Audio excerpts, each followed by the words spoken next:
샬롬. 성탄절을 앞두고 주님의 정말로 평화가 우리 성도님의 심령과 가정에 넘치기를 축원합니다. 오늘 저는 그 설교 제목을 성탄절을 다시 생각한다는 그 제목을 정했습니다. 철도 없고 뭣도 모르고 우리가 어린 시절 지날 때는 성탄절이 되면은 선물 주고 받고 하는 게 그렇게 좋았고, 또 교회에서 행사한다고 그게 뭐 되도 안 했는데도 뭘 한다고 역할을 맡아서 하는 게 그게 그렇게 좋고, 또 이제 형들 또 어른들을 따라 가지고 새벽송을 갔습니다. 그때는 시골에 있을 때는 집단에 불을 붙여서 이렇게 다니기도 하고, 집집마다 가면 그때는 참 귀했는데 단팥죽을 내줘서 참 맛있게 먹고, 그런 이제 성탄절을 그렇게 즐겁게 보냈습니다. 이제 한 70년 성탄절을 보내면서 성탄절에 대한 생각이 조금씩 달라져요. 근데 사람이 생각이 또 깊어지고 성숙되니까 그렇겠습니다만은, 사실 우리가 나이가 들면은 달라지는 게 참 많습니다. 뭐 성탄절에 설레임이 없다는 것이 아니고 그 설레임이 좀 다른 방면으로 우리가 설레임이 있다, 그런 뜻입니다. 우리가 성경을 읽어도 목사는 뭐 성경을 다 알 거라 그런 생각을 하시면 큰 오산이고요. 성경을 읽어도 모르는 부분이 너무 많아요. 이런 성경에 이런 뜻을 가졌었던가 새삼스럽게 깨닫는 게 많거든요. 지금도 저는 그렇습니다. 앞으로도 그럴 거고. 성경에 보면 그런 말씀이 있잖아요. 이 말씀을 인봉해둬라, 딱 봉해둬라, 열리지 말고, 그죠? 때가 되면 그 열리지는 겁니다. 그 때까지 열려져요. 요즘 시간이 있어서 저는 이제 유튜브를 이렇게 많이 좀 보는 편인데, 여러분들도 유튜브를 좀 보시기 바랍니다. 쓸데없는 거 보지 말고, 뭐라 하나요? 야동이니 그런 거 보지 말고, 거기에 참 세계적으로 유명하신 목사님 설교 많이 나와요.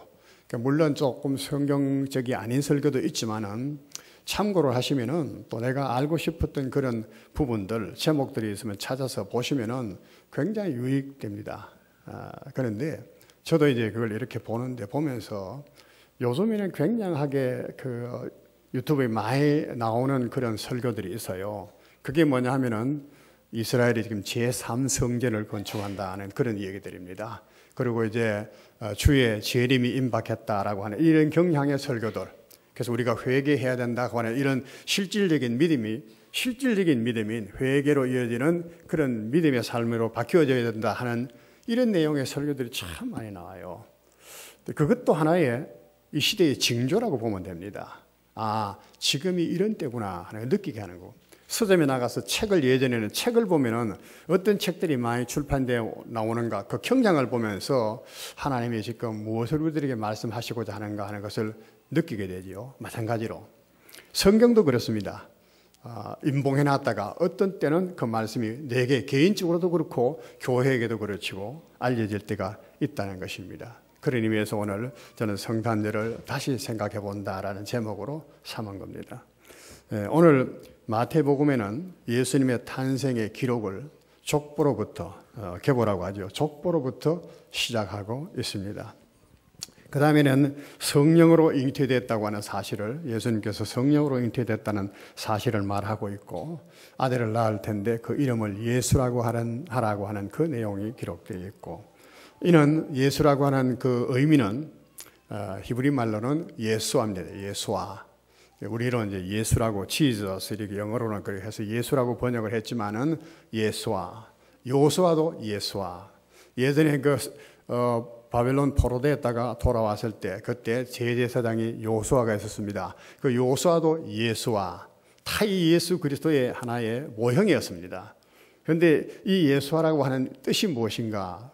그 해석을 해놨어요. 그죠? 예수아인데 이름을 번역하면은 자기 죄에서 그 백성을 구원할 자다는 그런 의미다라고 했고, 그 다음에는 임마누엘이라고 하는 이 모든 것이 주께서 전제로 하신 말씀을 이루려 함이다고 말을 했습니다. 굉장히 중요한 말씀이죠.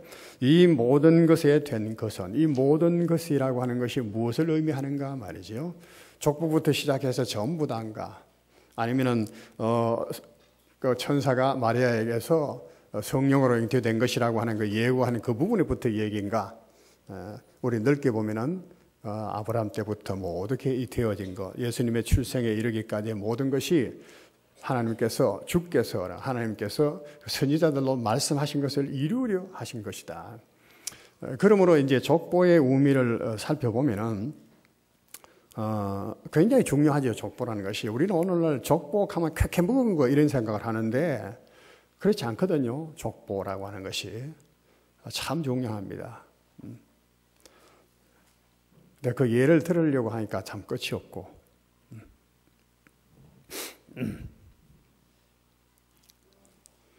우리 이제 손자가 요번에 갔더니만은 예전에 이제 피 검사한 결과가 나왔어요. 그래가지고 이제 왜 이렇게 연축이 왔는가 할 때 자세한 건 모르지만은 피 검사한 결과로는 유전성이다 그래. 유전성이다 그렇게 나왔어요. 그러니까 겁이 드럭 나는 거예요. 이건 치료 방법이 없다는 거예요. 그러면서 이제 생각하는 것은 유전이라는 거 보십시오. 초상 때 있는 것이 내려오는 거예요. 내려오는 거. 족보라고 하는 것이 그래요. 그러니까 우리가 무엇을 따질 때 가문을 보고 뭐 문중을 보고 이렇게 하는 것이 헛된 일이 아니라는 것이에요. 굉장히 중요한 것입니다. 우때 족보. 예전에는 족보를 모르면은 상놈이라고 그래서 족보는 상놈은 족보이 없거든요. 족보. 근데 이 족보 예수님의 족보 하신 것을 우리가 깊이 지금 그 부분에 설명할 시간이 아니니까 간단하게 그 족보의 의미만 생각해 보겠습니다. 한 두 가지로. 족보라고 해서는 역사적인 사실입니다. 역사적인 사실이라는 것은 실질적으로 이 지구상에 있었다는 얘기예요. 지어낸 그게 아니에요. 그건 족보에 올라갈 수 없습니다. 실질적으로 이 세상에 이루어진 일들이다. 아브라함에부터 이야기한다면 아브라함은 BC 2500년경의 사람이에요. 2500년에 살던 아브라함, 그때로부터 예수 그리스도까지니까네. 우리가 2000년 전이니까 2500년 이후에 될 일들이에요. 예수 그리스도가 나시기까지. 그 모든 것들이 다 역사적인 사실이다. 그래서 우리가 성경을 읽을 때요, 역사적인 사실로 받아들여야 돼요. 남의 얘기 듣는 것처럼 그렇게 들으면 아니고 내 조상, 내 부모님의 이 얘기를 듣는 것처럼 그렇게 실질적인 감정으로 감각으로 말씀을 읽어야 된다. 그런 얘기예요. 그렇게 되겠죠. 자, 그 역사를 하나님이 쭉 주관해 오셨다는 거예요. 여기에 보면은 개인적으로나 또 국가적으로나 얼마나 굴곡이 많은 세월을 거쳤는지 모릅니다. 아브라함도 그렇잖아요. 자식이 없어서 했던 그런 이야기도 있고, 그 다음에 뭐 라합 같은 사람은 기생 출신이었고, 룻 같은 사람은 모압 여인이었는데 어떻게 의해서 이스라엘의 사람의 가문으로 들어오게 되고, 그 개인적인 문제가 그 포함되어 있고 역사적인 배경도 그 속에 있겠죠. 그리고 말씀에 보면 족보를 보면은 그 다윗 때까지 14대요. 또 바벨론으로 포로도 앞에 갈 때까지 14대요. 바벨론으로 포로도 앞에 가서 예수 그리스도가 태어나실 때까지 14대요. 보십시오. 왕국 좋은 시대가 있었느냐 하면은 그 포로도 앞에 갔던 포로 시대가 있었고, 다시 귀환해 왔던 시대가 있고, 그런 나라가 망하고 다시 세워지고 하는 이 역사적인 과정 속에 다 있었다는 거예요. 그런 역사 속에도 하나님이 그 뜻을 이루고 가셨다는 거예요. 이루고 가셨다. 여러분, 그 생각해 보셔야 되겠죠. 그 생각하면 오늘도 우리 마찬가지예요. 개인적으로 고난이 있고 우리 집안적으로 문제가 있고 하지만은 하나님의 역사는 계속 간다. 개는 지수도 기차는 간다 하듯이, 당신이 아무리 그렇게 말해도 지구는 돕니다. 누가 그렇게 말했듯이 하나님의 역사는 뜻은 흘러가는 것입니다. 그래서 이 족보의 의미라고 하는 것은 하나님의 뜻이 이루어지는 거예요. 우리가 항상 그런 생각하잖아요. 예수님께서 우리 기도 가르쳐 주실 때 하늘에서 뜻이 이루어진 것 같이 땅에서도 이루어지이다. 땅의 역사는 사실은 하나님께서 계획하셨던 그 뜻을 이루어가는 역사라고 보면 됩니다. 그거에 다른 거 아무거나요. 뭐 왕들이 주장하고 하는 그 역사가 그렇게처럼 보여지지만은 실제로는 하나님이 그 뜻을 이루어 가시는 것이에요. 이루어 가시는 거예요. 왕들을 세우시고 폐하신 거 성경을 보면 다 나오잖아요. 고레스 왕을 세우고 바벨론 느부갓네살을 세우고 뭐 다윗 왕을 세우고 사울 왕을 폐하고, 왜 그렇게 하시나요? 내 뜻을 다 이루리라. 다윗을 세우시고는 하나님 뜻을 이루시는 거예요. 근데 우리가 이것을 얼마나 잘 이해를 하느냐에 따라서 우리의 신앙이 얼마나 굳게 되느냐가 문제가 되겠죠. 하나님 오늘 안 계셔.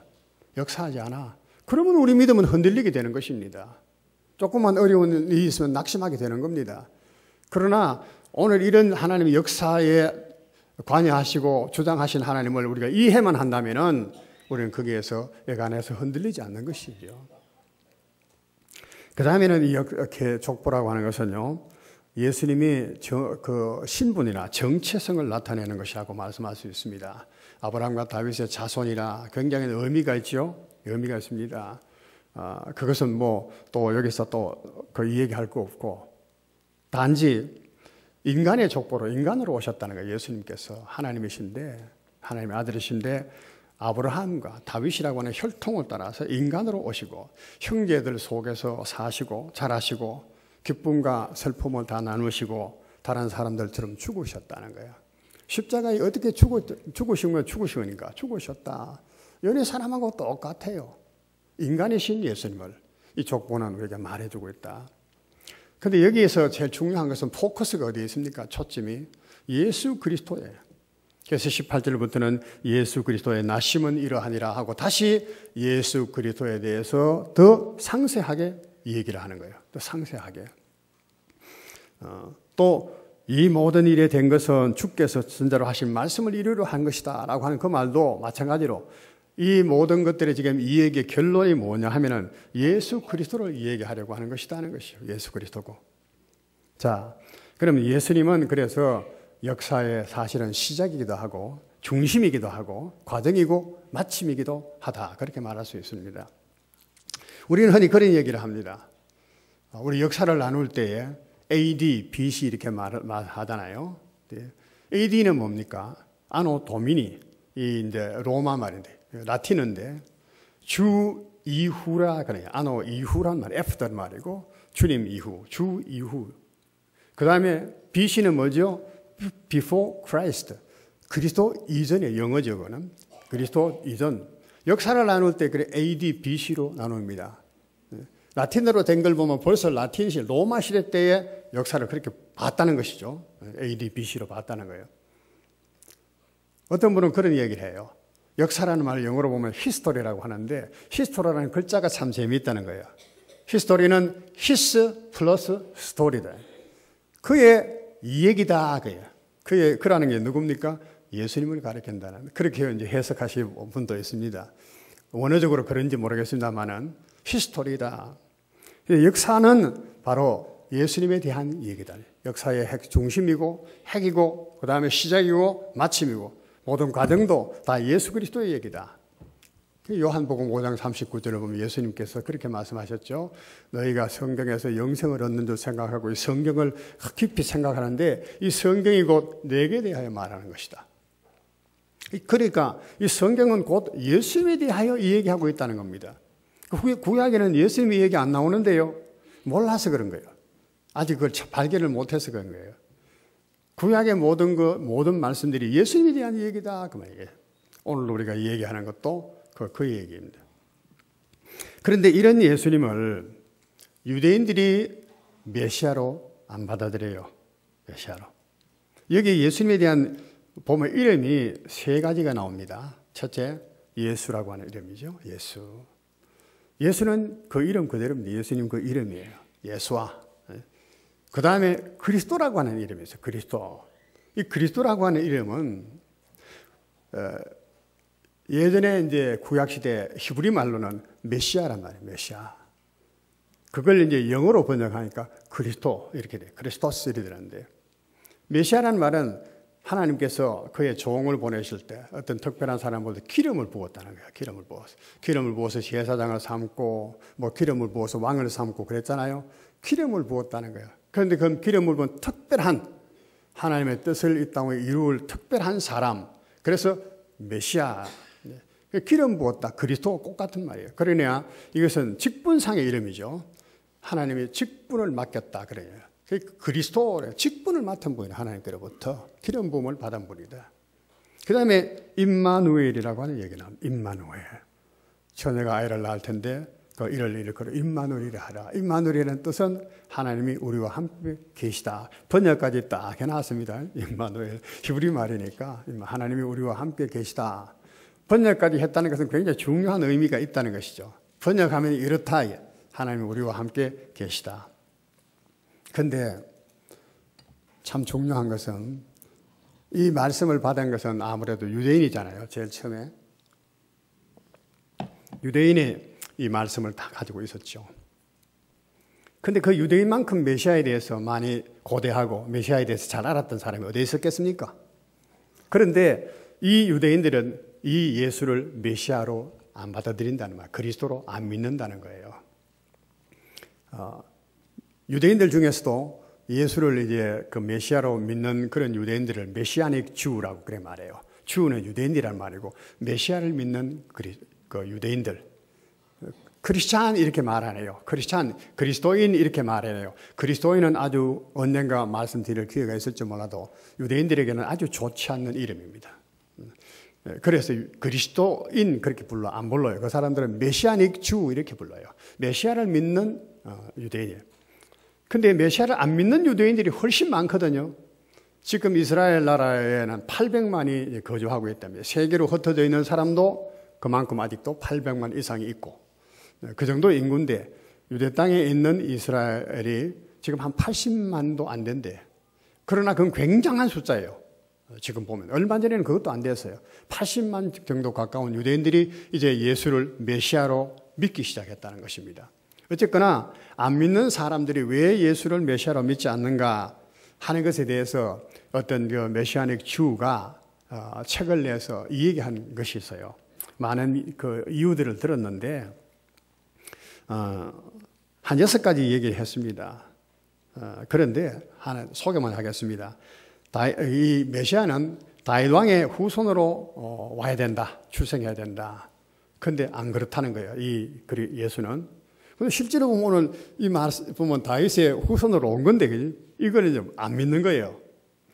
그 다음에 이스라엘의 왕으로 기름 부음을 받아야 된다. 다윗 왕이 기름을 부은 것처럼 또 왕으로 기름을 부어봐야 되는데 예수는 기름 부음 받음이 없다.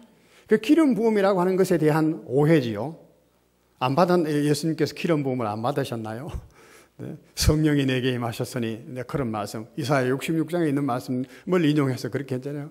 성령이 내게 임하셨으니 성령이 바로 기름 부음을 받는 건데 그러나 그걸 안 믿는다는 거예요. 실질적으로 왕으로서 세움을 입어야 되는 거예요. 이스라엘에서. 인정하는 거예요. 그 다음에 그 메시아는 유대인들을 세계에 흩어진 이스라엘이 얼마나 포로답해 간 역사가 많습니까? 세계 각국으로 흩어져 있는데 그들을 다 물러 모은다고 성경에 예언되어 있으니까 메시아는 그래야 되는데 그리스도는 그렇게 못했다는 거야. 예수는 그렇게 못했다. 그 다음에 메시아는 하나님의 성전을 건축하는 자다. 그런데 우리가 이 성경을 좀 알면은 다 수긍할 겁니다. 그리스도가 와서 메시아가 와서 하나님의 성전을 건축한다 그렇게 말했어요. 성전을 건축한다. 그런데 성전 건축은 이스라엘 땅에 세우는 성전 건축만 생각하는 것입니다. 예수님께서 이 성전을 헐라 내가 3일 안에 세우리라 하는 그 말씀을 이해가 못하는 거예요. 그 다음에 메시아는 세상의 전쟁을 종식시키고 평화를 오게 해야 한다. 세상의 모든 전쟁. 그건 참 수긍하지요. 왕이시니까, 하나님이시니까 세상의 모든 그 전쟁이라든가 모든 것을 다 종식시키고 질병을 없애시고 그래서 세계 인류의 평화를 가지고 오게 해야 된다. 그게 메시아가 하는 일이다. 맞지요? 그런데 예수는 그렇게 못했다. 그 다음에 메시아는 세상에 하나님을 아는 지식을 편만하게 전파하는 분이 되어야 된다. 예수는 그렇게 못했다. 그들은 성경을 근거해서 말했지만 구약의 예언들을 다 근거로 해서 이런 말을 하고 예수는 메시아가 아니다 그렇게 말하지만은 참 오해인 거예요. 참 오해예요. 우리가 이 유대인들이 가지는 그런 사상 비슷한 생각을 오늘 우리도 가지고 있어요. 안 그런 것 같아도 우리가 한두 가지를 볼 것입니다만은 예수님의 제자 중에 세례 요한이 있었잖아요. 물론 예수님이 먼저 온 사람이지만은 세례 요한이 예수님을 소개했습니다. 세상 죄를 지고 가는 하나님의 어린 양이다. 어린 양이다. 예수님이 메시아라는 걸 이야기했어요. 성령께서 그 위에 임하시는 것을 보기도 하고 소개를 했습니다. 그러고는 옥에 갇혔습니다. 그런데 예수님께서 도대체 보니까 오늘 유대인들이 생각했던 그런 일을 안 한단 말이죠. 그 유대인들을 괴롭히는 그 로마를 갖다가 징벌해가지고 이스라엘 나라를 재건한다든가 이런 게 없는 거야. 그저 병든 사람, 가난한 사람 고치고, 그러고는 무슨 천국 복음을 전파한다고 하시고, 그래서 이제 제자를 보내서 물었잖아요. 오시리가 당신이 마십니까? 그러죠? 그 참 의미를 잘 알아야 돼요. 이 세례요한은 아직도 구약시대 사람, 유대인이고 구약시대 사람입니다. 자기 눈에 볼 때도 예수님이 메시아라고 하기에는 석연치 않았다 그 말이에요. 그래서 물은 겁니다. 오시리라는 것은 메시아를 두고 말하는 거예요. 그들의 소망은 메시아니까. 오시리가 메시아 당신입니까? 그러니까 예수님께서 참 말씀하신 것이 좀 특별한 말씀을 하셨죠. 메시아가 어떤 것이라는 걸 말씀하셨는데 좀 이따 말씀드리기로 하고, 하나님이 함께 계신다라고 하는 이런 생각은 예전부터 유대인에게 다 전해진 사상이고 유대인이 익히 알고 있던 신앙이었습니다. 그런데 하나님이 함께 계신다는 것을 그들은 어떻게 이해했는가? 하나님은 거룩한 하늘에 계셔요. 그렇잖아요. 그래서 하나님 백성 이스라엘에게 나타나실 때 때로는 꿈으로도 나타나시고 환상으로도 나타나시고 이상으로도 나타나시고 말씀으로도 나타나시고 때때로는 사람의 모습을 가지고 천사의 모습으로 나타나시기도 하고 그랬죠. 그러고는 하늘로 올라가시고요. 하늘에 항상 계시는 분이었습니다. 야곱에게 나타날 때도 그랬고 구약시대 많은 족장시대 보면 그랬거든요. 그런데 모세 시대에 또 보면 하나님은 시내 산에 계셔서 그래서 그 시내 산을 하나님의 산이라고 불러서 여호와의 산이라고 불렀어요. 그런데 모세가 그 하나님을 딱 봤는데 하나님께서 말씀하시는 겁니다. 내가 내 백성 이스라엘 가운데 그거 할 테니까 성막을 지어라. 우리가 언젠가 성막 말씀 설교를 할 때 이 말씀을 드렸습니다. 굉장히 중요한 내용입니다. 사실은 이것은 여러분이 얼마나 이해를 하고 있는지를 몰라도 성막을 지어라. 내가 거기 거하겠다는 거야. 그래서 이스라엘 백성들 가운데 성막을 지었잖아요. 하나님은 거기 거하셨죠. 가나안 땅에 들어와서는 성막이 아니고 이제 솔로몬이 성전을 지었어요. 그게 하나님이 계신 겁니다. 그래서 하나님이 어떻게 계신 것을 보여주셨느냐? 성막이 완성했을 때 출애굽기 40장인데 거기 보면 하나님의 영광이 거기에 임했는데 구름이 가득하고 하나님의 영광을 어떻게 표현을 못하지만 하여튼 하나님이 거기 계신다는 것을 완전하게 시각적으로 보여주신 것입니다. 두려워서 모세가 감히 들어가지 못해서 솔로몬이 성전을 지었을 때도 마찬가지. 역대하 6장을 7장을 보시면 그래요. 솔로몬이 성전을 봉헌하며 하나님 앞에 기도를 드렸는데 근데 기도에 마치자 그 성전에 하나님의 영광이 임했는데 말이에요. 얼마나 큰 영광이 임했는지 내가 여기에 있다는 것을 하나님 확실히 보여주신 거예요. 그게 임마누엘이었어요. 근데 그래 하나님을 만날 때 성전으로 항상 나갔지요. 근데 지금 오늘 여기 임마누엘이라고 하는 것은 하나님께서 우리 가운데 이제 거하신다는 거야. 구약시대 때 그랬던 생각하고는 다른 차원의 하나님은 우리 가운데 계신다는 그 말이거든. 우리와 함께 함께 하시는 자리에 오셨다. 이렇게 이해한 것입니다. 틀린 것이 아니죠. 틀린 것이 아닌데 여기에 이제 오해가 있다 그 말이에요. 유대인들은 아까도 유튜브 이야기를 내가 했습니다만은 지금도 이제 제3성전이라고 그래요. 제3성전. 그 3성전을 지으려고 하는 거예요. 왜 지으려고 하느냐? 나라도 이제 독립했고 이제 국가로서 완전 인정을 받았거든요. 1948년. 우리는 45년에 해방됐지만은 48년에 이제 해방이 됐는데 나라를 건국했단 말이죠. 얼마 전에 작년에 트럼프가 예루살렘은 이스라엘 수도라고 이제 공식 그걸 정해줬어요. 그다음 그 대사관도 거기 옮기고. 그 이스라엘이 이제 힘을 얻은 겁니다. 최강국이에요. 세계 최강국 미국이 뒷받침을 해주니까 이제는 성전 건축할 때가 됐다. 성전 건축하려고 그래요. 내용을 들어보니까 성전 건축할 게 다 준비됐대요. 뭐 그게 제사장이 입는 옷이고 뭐 그다음에 기물이고 여러 가지 뭐 있잖아요. 향대도 있고 촛불도 있고 뭐 물두멍도 있고 다 준비 다 됐다는 거야. 심지어 제사장까지 다 아론의 후손으로 딱 택해 나왔다는 거야. DNA 검사해가지고 아론의 후손으로 딱 이제 증명해가지고 제사장이 할 일이 무엇인가를 전부 다 숙지시키고 훈련한다는 거야. 짐승을 잡아가 짐승도 속죄 제물로 드릴 짐승도 다 준비해 놓고 그걸 어떻게 절기 때는 어떻게 하고 번제는 어떻게 하고 그거 잠적 훈련하고 있다는 거예요. 성전의 터만 이제 결정만 되면은 성전을 그 지을 수 있도록 돌도 딱 만들어냈다. 설계를 다 만들어가. 거기에 들어가서 돌도 다 전부 다 깎고 만들고 실로와 못에 물에 그걸 다 씻고 그래 준비해 놨대요. 성전 건축만 딱 차리만 결정되면은 6개월 안에 다 짓는데요. 그러면 이제 제사를 지내는 거예요. 왜 성전에 이렇게 관심을 가지느냐? 성전 건축하면 메시아가 온다는 거야. 온다는. 성전 건축을 지금 그렇게 갈망하고 있고 메시아를 지금 그렇게 갈망하고 있는 것입니다. 그런데 이 임마누엘 하나님이 우리와 함께 계시다 하고 하는 이 말을 어떻게 이해하느냐? 굉장히 중요한 것이에요. 하나님 우리와 함께 계시지요. 하나님이 사람이 되셔서 우리와 함께 계신 거, 우리 가족이 되신 거 틀림없습니다.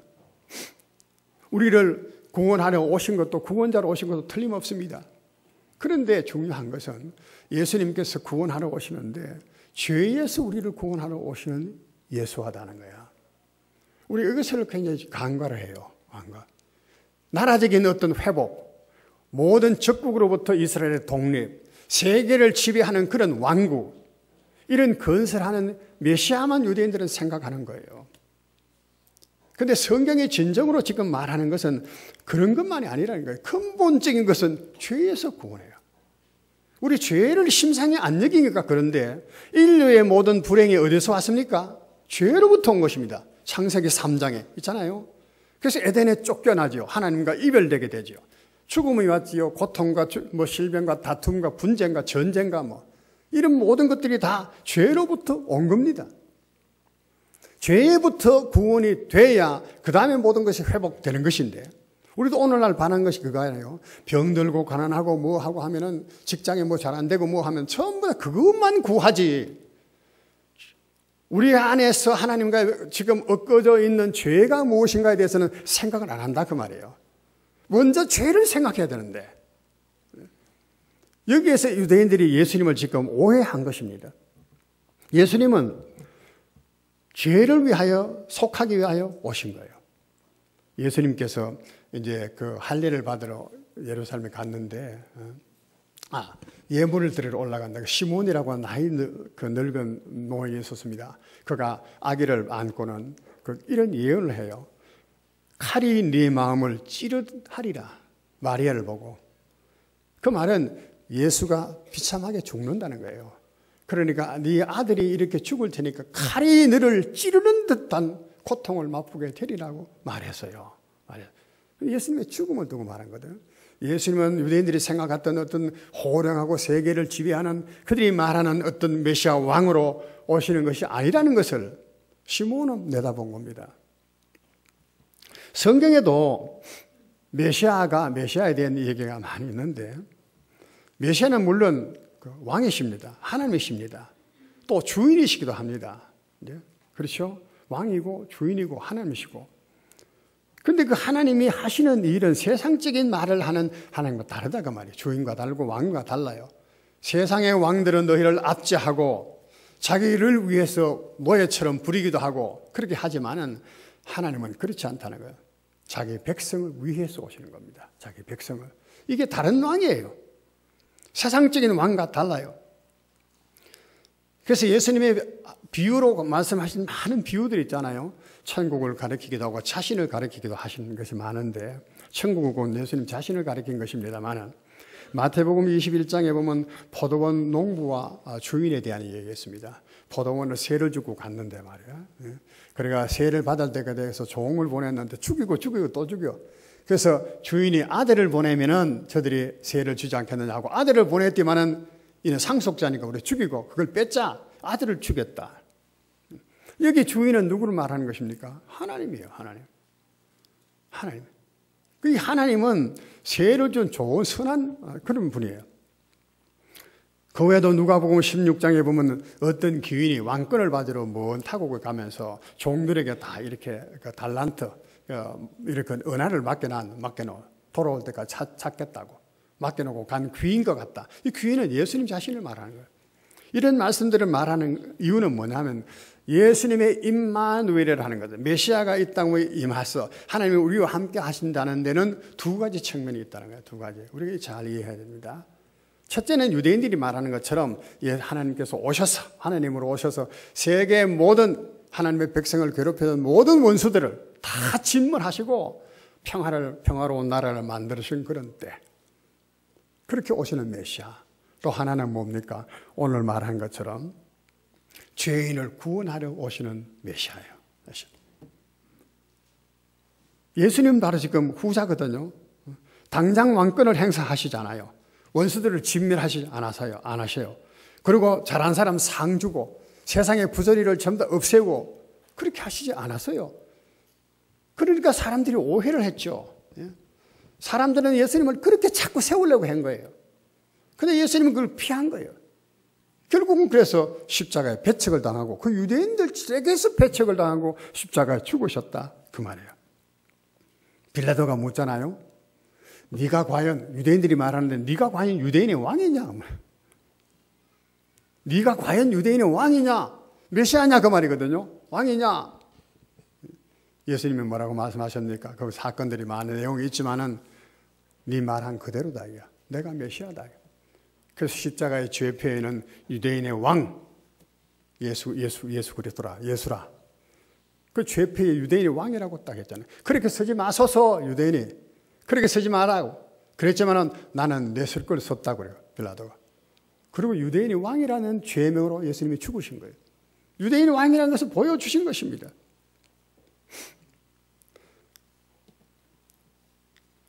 마태복음 21장 5절에 보면은 시온의 딸에게 이르기를 네 왕이 네게 임하나니 그는 겸손하여 나귀 곧 멍에 매는 짐승의 새끼를 탔도다. 오늘로 교동문에 나왔었죠. 이거는 미가야서 있는 아스가랴서 있는 말씀인가요? 여기에도 보면 왕이 임하는데 그 왕은 겸손해서 나귀 곧 멍에를 매는 짐승의 새끼, 그것도 새끼를 탔다는 거예요. 이거는 막 위험을 가지고 세계를 호령하려 오는 그런 메시아는 분명히 아니잖아요, 모습이. 근데 구약시대 때도 구약성경에도 이런 말씀이 있었거든요. 있었는데 이 예수님을 그렇게 안 믿은 거예요. 메시아를 오해하고 있는 거예요. 그러나 예수님이 재림하여 오실 때는 물론 다릅니다. 재림하여 오실 때는 만왕의 왕으로 만주의 주로 오실 것입니다. 예수님의 제자들이 예수님 그렇게 해서 이제 십자가에 죽으셨습니다. 부활하셨을 때에 제자들이 예수님께 물은 것이 무엇입니까? 예수님께 물은 질문의 첫째가 이스라엘 나라로 회복하심이 이때니까 그래서요. 그 말이 무슨 뜻인가? 이제는 주님께서 고난 받으시고 이렇게 해서 죽으시고 죄에서 우리를 구원하려 했어서 하셨지만은 이제는 부활하셨지 않습니까? 왕의 권세를 가지고 진정한 하나님의 권세를 가지고 계시지 않습니까? 그러니까 성경에서 말한 것처럼 이스라엘 나라를 정말로 회복하시고 모든 그런 원수들을 국가로부터 자유를 얻고 세계 위에 뛰어나게 만드실 때가 이때입니까? 라고 물은 겁니다. 그들은 분명히 제자들은 분명히 예수님의 그 왕이라고 하는 메시아가 어떤 분이라는 걸 이제는 알게 됐죠. 예수님 부활 이후에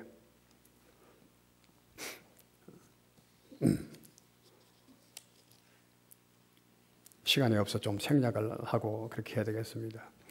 예수님은 죄인을 그 죄의 고통에서 얽매임에서 자유와 안식을 주시기 위해서 오신 분입니다. 예수님께서 하신 일들을 내보면은 귀신을 쫓아내시고 병을 고치시고 마태복음, 마가복음, 누가복음 많이 있죠. 많이 보면 많습니다. 귀신을 쫓아내고 그러고는 때때로는 바람도 바다도 잔잔하게 하시고 그 다음에 죽은 자도 살리기까지 하시고 이것은 사람이 할 수 없는 하나님만이 하실 수 있다는 것을 보여주신 것입니다. 그럼에도 불구하고 예수님께서는 정치적인 어떤 것으로 활동하지 않으셨다는 거예요. 그건 나중에 하실 때가 있는 거예요. 재림하여 오실 때는 그렇게 하실 거예요. 지금은 그럴 때가 아닌 거예요. 먼저는 어떻게 오시는가? 먼저는 구속주로 오신 거예요. 자기 백성을 위하여 죄를 대속하기 위하여 세상에 오신 것입니다. 복음을 전하기 위하여 오신 것입니다. 그게 오신 것입니다. 그래서 주로 보면 안식일에 병을 고쳤어요. 안식일에. 지금도 새벽기도 때 보니까 마가복음을 하는데 마가복음도 안식일에 병자를 고치고 안식에 귀신을 쫓아내시고 그러니까 막 비난이 많은 겁니다. 안식일 알고도 그 일을 할 때도 많을 텐데 왜 안식일에 그 일을 하느냐? 예수님의 대답이 뭡니까? 인자는 안식일에도 주인이니라. 마가복음 2장 28절에. 이게 참 중요한 말이 있는데 안식일에도 그랬어요. 그 말은 뭐죠? 다른 모든 것에도 주인이다 그 말이야. 안식일의 주인이다. 다른 말로는 안식을 주시는 분이시다. 예수님은 안식을 주시는 분이다. 하나님께서 우리에게 정말로 주시기를 원하시는 것이 뭔가? 바로 안식입니다. 안식. 세상 권세를 가지고 무슨 정치적인 자유, 경제적인 자유 이런 것이 아니고 안식을 주시는 분이세요. 메시아는 왕이시고 또 주인이시고 하나님이시지만은 그런 지금 죄에서 구원하신 구원자로서 그리고 안식을 주시는 분으로서 1차적으로 오신 것입니다. 그래서 예수님의 그런 목적은 평화와 안식을 주시는 것이다. 평화와 안식. 오늘 우리가 잘 이해해야 됩니다. 누가복음 2장 14절에 보면 그렇습니다. 지극히 높은 곳에서는 하나님께 영광이요 땅에서는 기뻐하심을 입은 사람들 중에 평화라다. 우리가 잘 아는 말씀이죠. 여기 보면은 평화라는 게 평화. 평화라는 에이렌의 평강 그런 뜻입니다. 평강. 샬롬이란 말과 같은 것입니다. 예수님께서 세상에 오신 것이 하나님께는 영광이라는 거예요. 하나님의 영광이 무엇인지를 아시겠죠? 기뻐하시는 사람들이 평강을 누리는 것이 하나님의 영광입니다. 우리가 평강을 누리지 못하는 것은 하나님의 뜻이 아니라는 거예요. 하나님은 아버지시니까 당연할 거겠습니까? 자식들이 평강을 누리지 못하는데 아버지는 평강하실 수가 있나요? 지극히 높은 곳, 곧 하나님이 말합니다. 그가 계시는 있는 하나님입니다. 그분께는 영광이고 예수님께서 오신 것이 땅에서는 그를 기뻐하시는 입은 사람들 중에 평화로다 그랬습니다. 이 말은 예수님께서 잃어버렸던 에덴 동산 신라곤이라고 그렇게 말하잖아요. 낙원이라고 그러잖아요. 하나님과 함께 살던 거고 그것으로 회복시켜 주시는 것을 말합니다. 하나님과 함께 할 수 있도록 그렇게 해주시는 분이 예수님입니다. 그렇게 하기 위해서는 죄가 해결돼야 되는 죄가 예수님은 그래서 이 죄를 회개하기 위하여 하신 것이 뭡니까? 대속의 제물이 되기 위해서 친히 십자가에 그 백성의 죄를 담당하시고 죽으신 것입니다. 그래서 죄를 없이 한 거예요. 마귀를 멸하시고 하나님과의 벌어진 그 막힌 담을 허시고 하나님과 우리가 함께 거할 수 있는 그런 환경을 만드신 것입니다.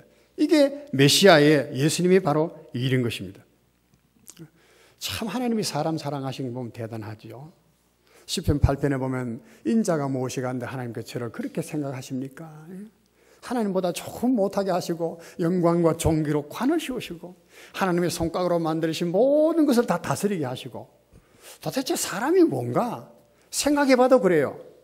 참 이 사람 인자 사람이 도대체 무엇이기에 하나님께서 이 같은 은혜를 베푸시는가? 여러분 우리 스스로 볼 모양 없다 이런 생각 안 하시기를 바랍니다. 우리가 다른 사람과 비교해보고 해보면 참 내 생긴 외모라든가 무슨 지식이라든가 사회적인 지위라든가 무슨 그 영광이라든가 재물이라든가 보면 나는 아무것도 아니야 그런 생각을 들 때가 많죠. 나도 그렇습니다. 너 목사는 안 그런 줄 압니까? 뭐 훌륭한 목사님들 뭐 하는 보면 참 부럽고 저런 분들은 저런데 그런 생각할 필요 하나도 없어요. 성경을 보면은. 그래서 우리가 항상 성경을 봐야 돼요. 인자가 무엇이간데 주께서 저를 그렇게 귀히 여기시는가요? 하나님께 그렇게 귀히 여기시는 거예요. 하나님보다 조금 못하게 만드시고 모든 영광과 존귀로 관을 씌워 탁 주시고 뿐만 아니고 하나님의 손가락으로 만드신 그렇게 해서요. 하나님의 손가락으로 일일이 만드신 이 만물을 다 다스리게 하셨습니까? 사람이 도대체 무엇입니까? 우리가 참 우리 성도님들이 하나님 앞에 이런 감격의 기도를 좀 할 수 있기를 바랍니다. 하나님 내가 도대체 누굽니까? 다윗도 그랬잖아요. 내 다윗은 누구고 내 집안이 무엇이긴데 하나님께서 이 같은 복을 주십니까? 다윗도 하나님 그랬어요. 사탄이 사람을 미혹해서 죄에 빠뜨리는 것이 내 생각입니다만은 시기해서 그럴 거다는 생각해요. 가인이 자기 동생 아벨을 그렇게 한 것처럼 하나님이 사람을 그렇게 사랑하시니까, 그렇게 귀하게 여기시니까 욥을 시험했잖아요. 하나님이 욥을 시험. 욥이 하나님을 사랑한다고 욥이 욥을 칭찬하니까 하나님께서 그 복을 주시니 그렇지 않습니까? 한번 그 쳐보십시오. 하여튼 무슨 심보로 그랬을까? 시기심으로 그랬겠죠. 시기심. 그리고 하나님에 대한 원망이야. 하나님에 대한 불공정한 그런 어떤 편파적인 사랑. 이런 것들이 전부 다 사탄의 생각이야. 그러니까 하나님의 사랑을 받는 사람을 하나님께서 떼내버려가지고, 그래가지고는 하나님이 고통하게 만들고, 그 사람을 자기 수하에 두어서 내가 하나님보다 위에다라고 하는 아마 헛된 그런 교만을 부려보려고. 그게 사람을 미혹하지 않았겠는가 그런 생각해 봐요. 제 말은 하나님이 이렇게 사람을 사랑하신다는 거예요. 죄에서 우리를 구원하시러 예수님께서 오셨다는 것입니다. 예수님께서 그래서 재림과 초림의 사이는요, 우리가 예수님 오셨습니다. 다시 재림하여 오십니다. 그 기간은 무슨 기간인가? 우리가 바로 이 예수님의 이런 은혜를 받아들이는 기간이에요. 회개하는 기간입니다. 그 메시아를 받아들이지 못하면 나중에는 우리는 크게 아마 후회하게 될 것입니다. 자, 구약 성경의 몇 곳을 제가 스가랴서 12장 10절을 한번 보겠는데요. 이 구약 성경입니다. 예수님에 대해서, 메시아에 대해서 어떻게 이 얘기를 했느냐. 내가 다윗의 집과 예루살렘 주민에게 은총과 간구하는 심령을 부어주리니 그들이 그 찌른 바 그를 바라보고 그를 위하여 애통하기를 독자를 위하여 애통하는 듯 하며 그를 위하여 통곡하기를 장자를 위하여 통곡하는 듯 하리라. 스가랴 선자는 예수님 오시기 전에 600년, 500년 전에 선지자들입니다. 선지자입니다. 근데 그가 얘기하는 것이 보십시오. 여기에 그가 하는 것은 예수님을 말한 거예요. 근데 그 예수님이 어떻습니까? 심령을 부어줘, 성령을 부어줘서 그들이, 유대인들이 깨닫고 보니까 그들이 찌른 그분이 메시아였더라는 거예요. 그래서 그 찌른 바 그를 바라보고 그를 위하여 애통하기를 독자를 위하여 애통하고 그를 위하여 통곡하기를 장자를 위하여 통곡하는 듯 하리라. 왜 그때 그랬었고 왜 그때 모르고 그랬을까? 유대인들이 후회한다는 것이거든요. 이 예수님은, 이 메시아는 누굽니까? 재림하여 오시는 메시아예요. 그러니까 이전에 그들이 찔른 메시아가 있다는 것입니다. 그들이 죽인 메시아가 있다는 얘기입니다. 그런데 이런 모습을 안 본다는 거야. 사람은 자기 보기 싫은 건 안 보거든. 듣기 싫은 건 안 듣는 법이야. 이건 나하고는 해당 없는 문제. 그런 식으로. 분명히 이 말씀은 한 가지만 있지만은 구약에도 얼마든지 메시아가 고난받고 죽는다는 걸 얘기했습니다. 마태복음 21장 아까 읽었습니다마는 시온에 따르게 이르기를 네 왕이 네게 임하나니 그는 겸손해서 낙이 곧 먹이면은 짐승의 새끼를 탓도다. 호령하는 그런 메시아라면은요, 그야말로 천군 천사를 대동하고 구약 성경에 있는 것처럼, 그리고 말을 타고 진군해 와야 될 텐데 어때 낙의 새끼를 타고 입성한단 말입니까? 이 예언의 말씀이잖아요. 이런 부분이 있거든. 베드로전서 1장 10절 11절 말씀을 한번 보겠습니다. 이 구원에 대하여는 하나님이 그 백성을 구원하신다는 얘기예요. 이 구원에 대하여는 너희에게 임할 은혜를 예언하던 선지자들이 연구하고 부지런히 살폈어.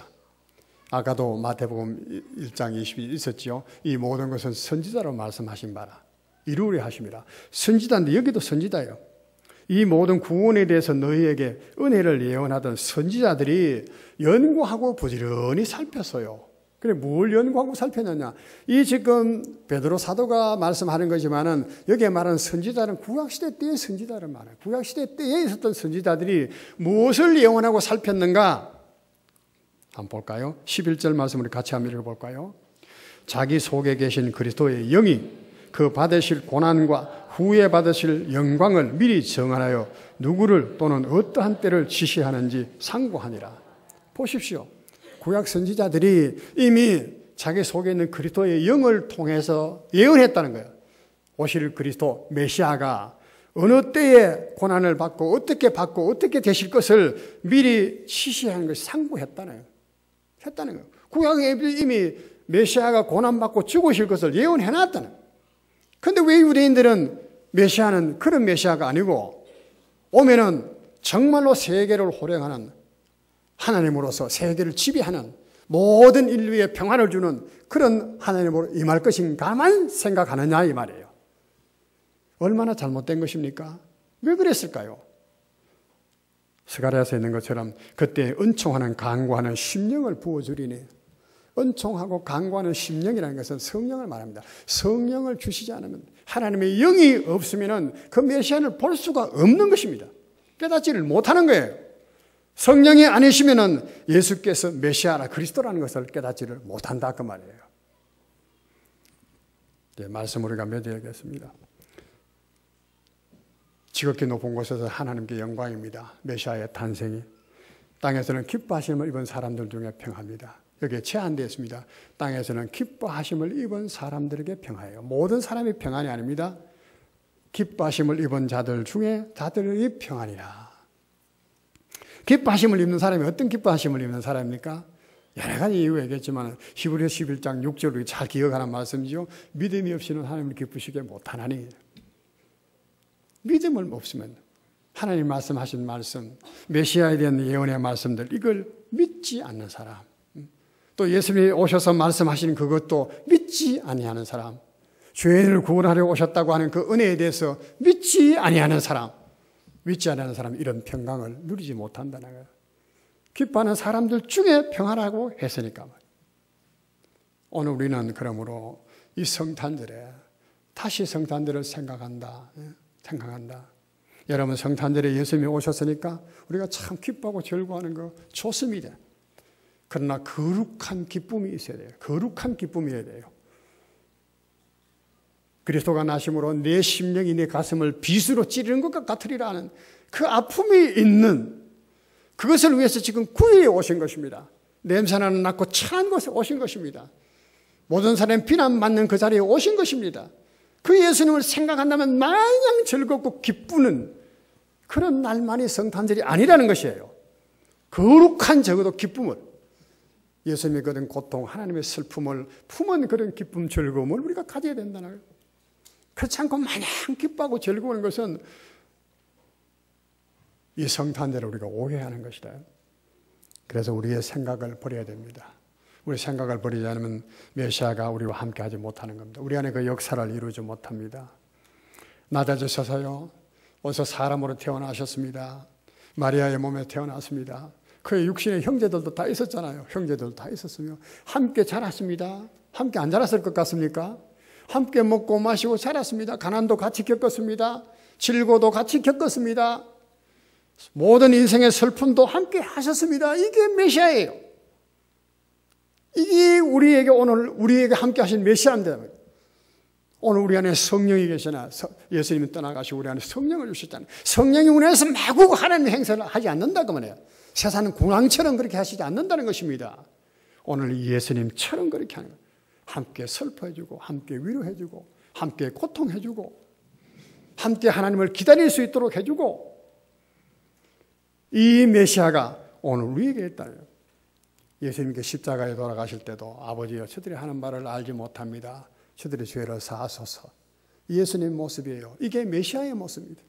우리 하나님의 진짜 하나님의 모습을 보여주신 겁니다. 실제적인 하나님이 우리와 함께 계신다는 것이 어떤 것인가를 보여주신 것이 이 모습이에요. 더러운 세상에, 더러운 구유에 자신을 누이시는 분이셨습니다. 허다한 천군 천사들이 찬송을 했습니다. 지극히 높은 곳에서는 목동들에게. 얼마나 영광스럽겠나. 항상 그 모습을 보면 이런 생각이에요. 천군 천사들이 얼마나 수없는 천군 천사들이라.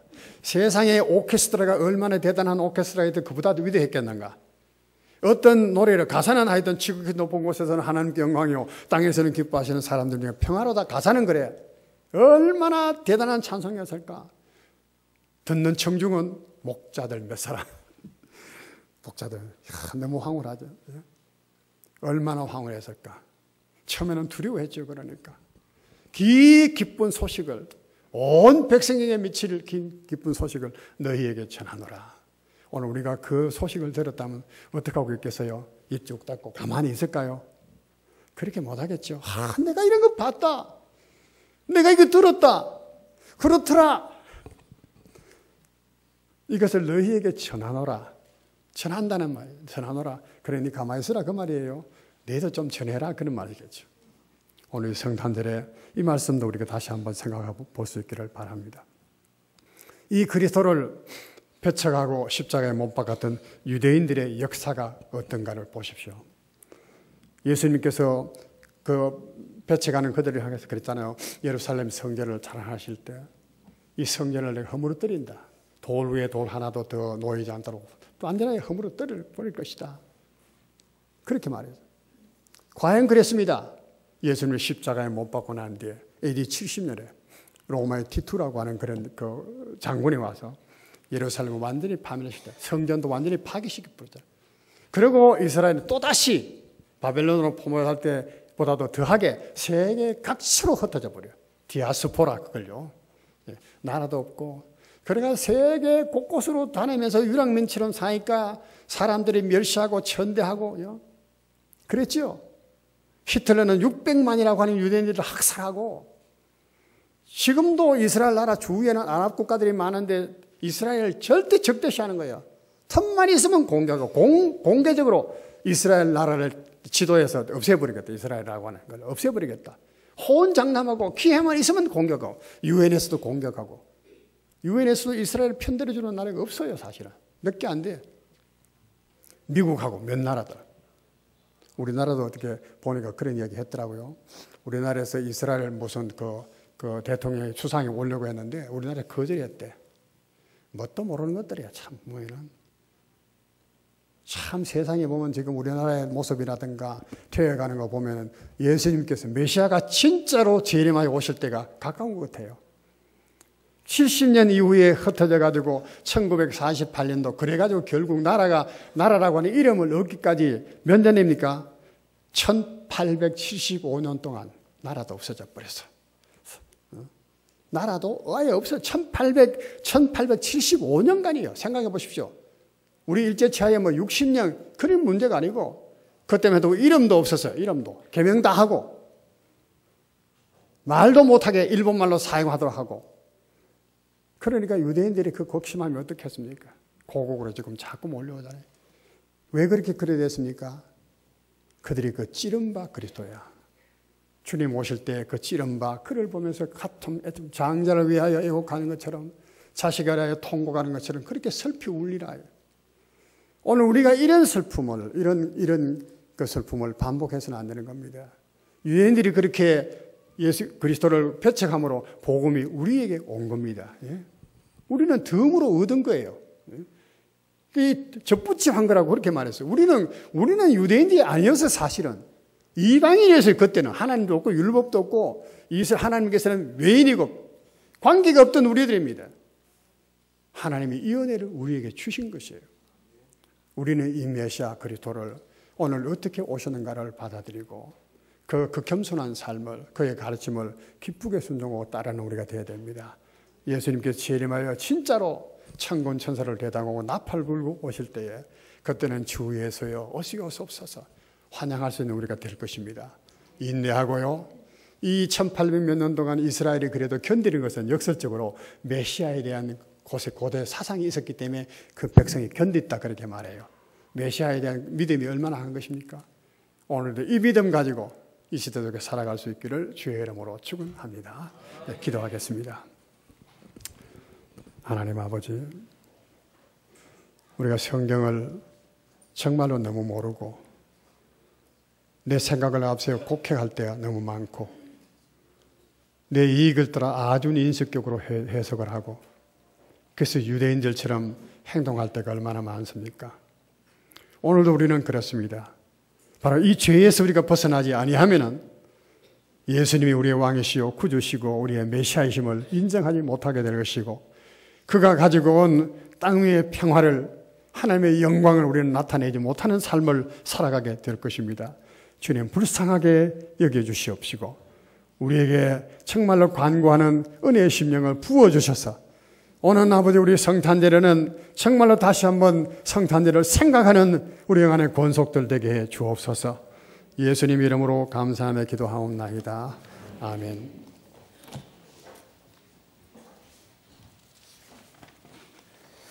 네, 자리에서 일어나셔서 하나님 앞에 찬양하시고 오늘 목사님 나오셔서 축도해 주심으로 예배 마치겠습니다.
지금은 우리 주 예수 그리스도의 크신 은혜와 하늘의 하나님 우리 아버지의 무궁하신 사랑하심과 우리 안에 주의 역사를 오늘도 계속해서 이루어 가시는 성령님의 감동, 감화, 교통 충만하심이 우리 하나님의 택함을 받고 우리 하나님을 예배하며 오늘도 천전 앞에 무릎 꿇는 모든 영안의 권속들과 가정 위에 이제로부터 영원 무궁토록 함께 계실지어다. 아멘.